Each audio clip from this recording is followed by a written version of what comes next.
Hi there and welcome to Security Skills. In this video, we're going to be discussing an incredibly important topic which affects all security professionals on almost a daily basis. It's the use of force guidelines and the risks of positional asphyxiation. Space.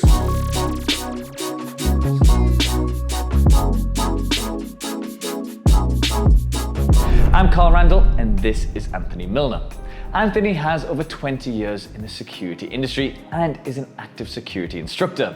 He's worked in bars, clubs, and worked in surveillance. So there's pretty much no better person to talk to about this topic.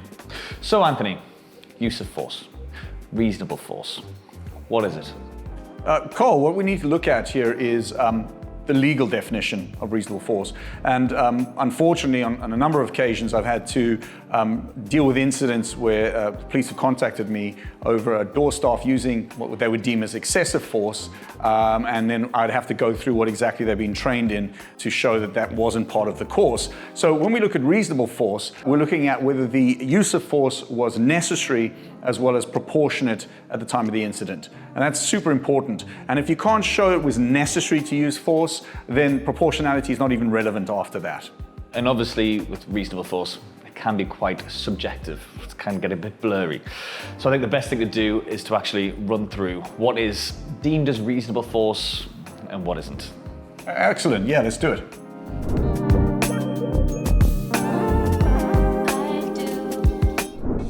Okay, so Anthony, reasonable force. Let's start with what is reasonable and then we'll move on to what isn't reasonable. Sure, so the first thing to note here is we're going to be looking at very generalized terms here. On your course, it's going to be a lot more specific and you'll be taught a lot of moves, etc. that are approved by the SIA. But if we talk in general terms, we've got to always look at proportion of risk and we've got to make that assessment by looking at the situation, doing a dynamic risk assessment and determining what we need to do. Our lowest form or our lowest level of force is always what we want to go for. So for example, somebody's blocking an exit. There's not actually any reason for me to use any physical force whatsoever. I can simply ask the person to move. Anything beyond that, at first instance, would be seen as an excessive use of force, because why did I put my hands on you and ask you to move before just asking you to move? So that's an example of a very basic example of just dynamic risk assessments. First port of call, talk. So that's going to be your least risky move at all. From there, obviously, as we go up, what you need to understand is as soon as I put my hands on you, the whole situation is going to change. You might be fairly friendly at this point, but as soon as I touch you, that could trigger you. And then that absolutely changes the game. So, you know, in general terms, you've got something called soft hands and hard hands. Soft hands is where you're kind of guiding and moving somebody. Hard hands is where you're more getting them into a lock or a hold. And the idea, and there's a lot of people out there that would just say that soft hands, there's no point to, you might as well go straight into hard hands. It does depend on the circumstances, you know, entirely in the situation you're dealing with. Higher risk you go, obviously, and again, we're talking about the risk to the customer at this point, is always a risk to us as well. But the higher risk you go is if you're going anywhere near his neck or throat, that's extremely high risk and likely to lose your license if you get caught doing that. Now, the other thing is striking. Now, striking is also very much a taboo when it comes to the SIA, and we don't teach striking in any of these courses. There's always a risk. Now, in the law in England and Wales, you can preempt to strike somebody, means I can strike you before you strike me, but you have to really have good reason for that. And you must understand that if you do something that causes serious injury, whether it's accidental or not, you're still liable for that injury and potentially going to get prosecuted for it. So if I said, I thought you were going to hurt me, so I punched you, and you then fell badly, banged your head, got serious brain damage or killed, I could potentially still be charged with manslaughter. And in certain cases, if I've made any kind of comments beforehand about how you're winding me up and I'm going to punch you in the head, I could even be charged with murder in that circumstance. When it goes to court, it's going to be down to your day in court. So we're not going to go into huge detail on that because there's not really a clear answer. But just remember, you want to use the lowest level of force that you possibly can to be as safe as possible.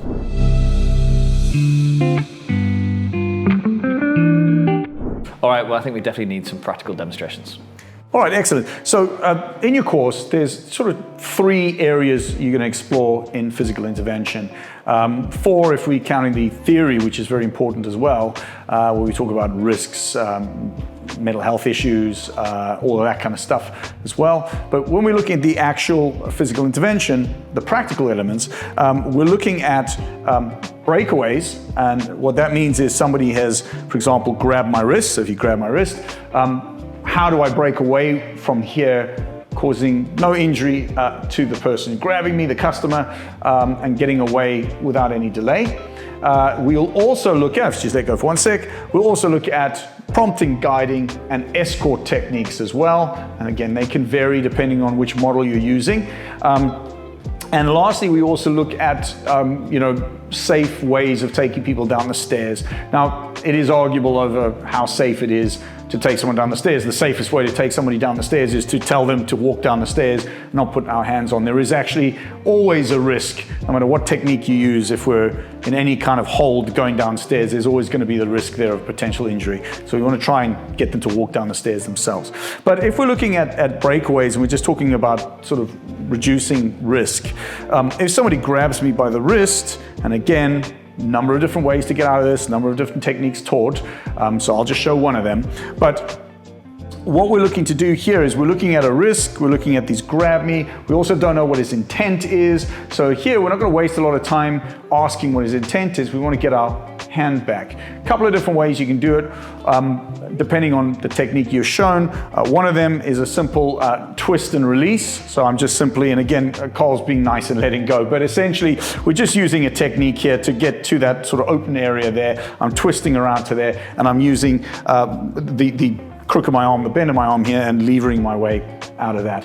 So that's one technique. Another technique would be to just go straight up, stepping back and going straight up. And again, the only slight problem with that is, again, if he's on something or he's got mental health issues, the act of bringing my hand up here could be misunderstood by you as an act of violence potentially, which might trigger you. So we just got to, again, dynamic risk assess and bear that in mind.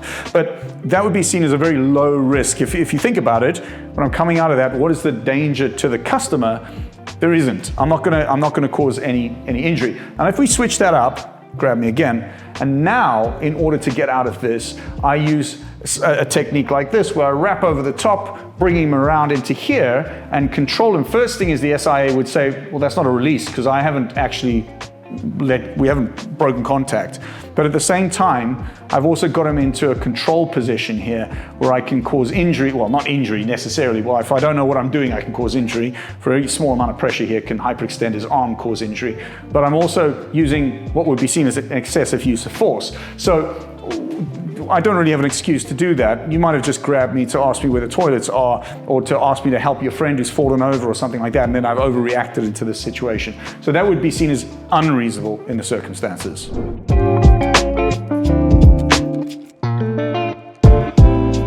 Okay, so basically, as a security professional, you've just got to make sure you're using the least amount of force possible.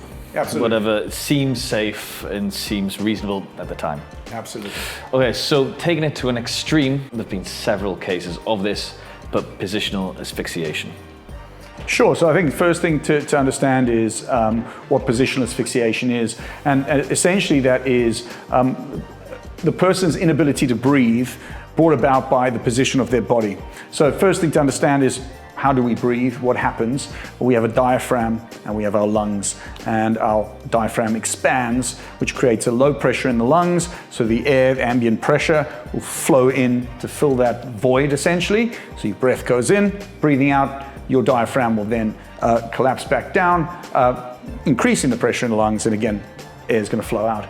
Now, if I put you in a position where your body's ability to do that is now hindered in some way, and then on top of that, let's say you're highly stressed at the time because you're struggling, you need more oxygen. Maybe you're on something, I don't know what it is, you've taken something, which is also then causing your body to require more oxygen.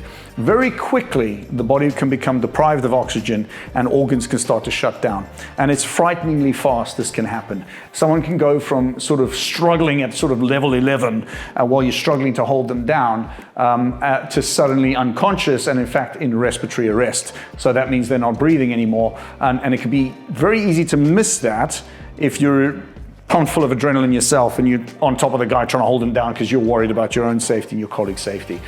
So, very, very important to be aware of that. One of the things that we try and do is have somebody not physically engaged as an overwatch in a perfect world where they can keep an eye on the greater situation, have better situational awareness, which then allows them to spot things of danger, such for example, like we've got them face down on the ground, we've got pressure on their back, they're not able to breathe in that position.